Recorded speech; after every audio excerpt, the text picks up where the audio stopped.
اعوذ باللہ من الشیطان الرجیم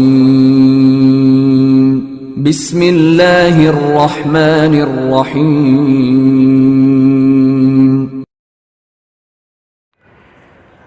السلام علیکم ورحمۃ اللہ وبرکاتہ۔ امید کرتا ہوں سب دوست سب بہن بھائی بالکل خیریت سے ہوں گے۔ اسلامک انفو نوری چینل میں آپ سب دوستوں سب بہن بھائیوں کو خوش آمدید کہتا ہوں۔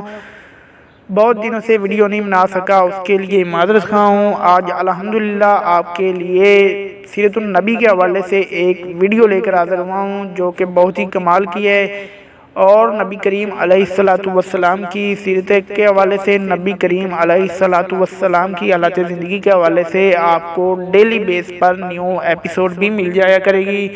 ہم پوری کوشش کریں گے کہ آپ کے لیے ڈیلی بیس پہ ایک ویڈیو نبی وسلم کی سیرت کے حوالے سے اپلوڈ کر سکیں۔ دوستو، جیسا کہ ہم بہت سے چینل کو اپنے نالج کے اضافے کے لیے سبسکرائب کر دیتے ہیں، جو ہمیں اچھے لگتے ہیں ہم ان کو سبسکرائب کر دیتے ہیں، اور ہم یوٹیوب کا بھی بہت زیادہ استعمال کرتے ہیں۔ ویسے بھی آج کل موبائل تو ہر کسی کے پاس ہی ہے۔ تو دوستو، ہم نے آج سے نبی وسلم کی سیرت کے حوالے سے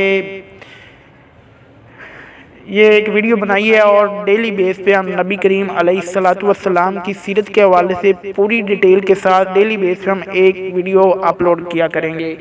تو دوستو، جو بھائی نبی کریم علیہ السلام کی زندگی کے بارے میں جاننا چاہتے ہیں، نبی وسلم کی زندگی کے حالات زندگی کے بارے میں انٹرسٹ رکھتے ہیں، تو ہمارا صرف یہی مقصد ہے کہ ہم نبی کریم علیہ السلام کی زندگی کے حوالے سے ویڈیو بنائیں تاکہ آپ کو بھی فائدہ ہو اور ہمیں بھی فائدہ ہو۔ تو ان بھائیوں سے میں ریکویسٹ کرتا ہوں کہ آپ نے اگر ہمارے چینل کو سبسکرائب نہیں کیا ہوا تو کائنڈلی ہمارے چینل کو سبسکرائب کر دیجئے، اور بیل آئیکن گھنٹی کو بھی دبا دیجئے تاکہ ہماری ہر آنے والی ویڈیو آپ تک سب سے پہلے اور آسانی سے پہنچ سکے۔ تو دوستو، آج نبی کریم علیہ السلام کی زندگی کے حوالے سے ایک ایپیسوڈ ہے، اس کا آج ہم آغاز کر لیتے ہیں۔ انشاءاللہ آپ کو ڈیلی بیس پہ نبی وسلم کی سیرت کے حوالے سے ایک ویڈیو ملتی رہے گی۔ تو دوستو، حضرت ابراہیم علیہ السلام کے بیٹے حضرت اسماعیل علیہ السلام کے 12 بیٹے تھے۔ ان کی نسل اس قدر ہوئی کہ مکہ مکرمہ میں نہ سما سکی اور پورے حجاز میں پھیل گئی۔ ان کے ایک بیٹے قیدار کی اولاد میں عدنان ہوئے۔ عدنان کے بیٹے ماد اور پوتے کا نام نزار تھا۔ ان میں سے ایک کا نام مضر تھا۔ مضر کی نسل سے قریش بن مالک پیدا ہوئے، یہ فہر بن مالک بھی کہلائے۔ قریش کی اولاد بہت زیادہ ہوئی، ان کی اولاد مختلف قبیلوں میں بٹ گئی۔ ان کی اولاد میں قصی نے اقتدار حاصل کیا۔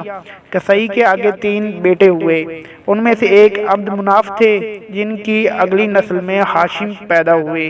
ہاشم نے مدینہ کے ایک سردار کی لڑکی سے شادی کی۔ ان کے ہاں ایک لڑکا پیدا ہوا، اس کا نام شیبہ رکھا گیا۔ یہ پیدا ہی ہوا تھا کہ ہاشم کا انتقال ہو گیا۔ ان کے بھائی حضرت عبد المطلب مکہ کے حاکم ہوئے۔ ہاشم کا بیٹا مدینہ منورہ میں پرورش پاتا رہا۔ جب حضرت عبد المطلب کو معلوم ہو گیا کہ وہ جوان ہو گیا ہے تو وہ بھتیجے کو لینے کے لیے خود مدینہ گئے۔ اسے لے کر مکہ پہنچے تو لوگوں نے خیال کیا کہ یہ نوجوان تو ان کا غلام ہے۔ حضرت عبد المطلب نے لوگوں کو بتایا کہ یہ ہاشم کا بیٹا اور میرا بھتیجا ہے۔ اس کے باوجود لوگوں نے اسے حضرت عبد المطلب کا غلام ہی کہنا شروع کر دیا۔ اسی طرح شیبہ کو عبد المطلب کہا جانے لگا۔ انہی عبد المطلب کے ہاں ابو طالب، حضرت حمزہ، حضرت عباس، حضرت عبداللہ، ابو لہب، حارث، زبیر، درار اور عبد الرحمن پیدا ہوئے۔ ان کے بیٹے عبداللہ سے ہمارے نبی حضرت محمد صلی اللہ علیہ وسلم پیدا ہوئے۔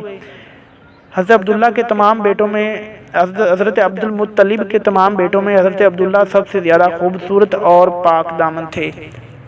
دوستو، آج کے لیے صرف اتنا ہی۔ انشاءاللہ کل سے آپ کو نبی کریم علیہ السلام کی سیرت کے حوالے سے ڈیلی بیس پہ، بلکہ آپ کو نبی کریم صلی اللہ علیہ وسلم کی سیرت کے حوالے سے ویڈیو ملتے رہے گی۔ اور دوستو، آپ نے ابھی تک ہمارے چینل کو سبسکرائب نہیں کیا ہوا تو کائنڈلی ہمارے چینل کو سبسکرائب کر دیں اور بیل آئیکن گھنٹی کو بھی دبا دیں تاکہ آپ نبی کریم علیہ السلام کی سیرت کے حوالے سے اور اسلامک انفارمیشن کے حوالے سے ہماری جو بھی ویڈیو آئیں آپ تک آسانی سے پہنچ سکیں۔ تو دوستو، ایک اور ویڈیو کے ساتھ ملتے ہیں، تب تک کے لیے اپنا خیال رکھیے گا۔ اللہ حافظ۔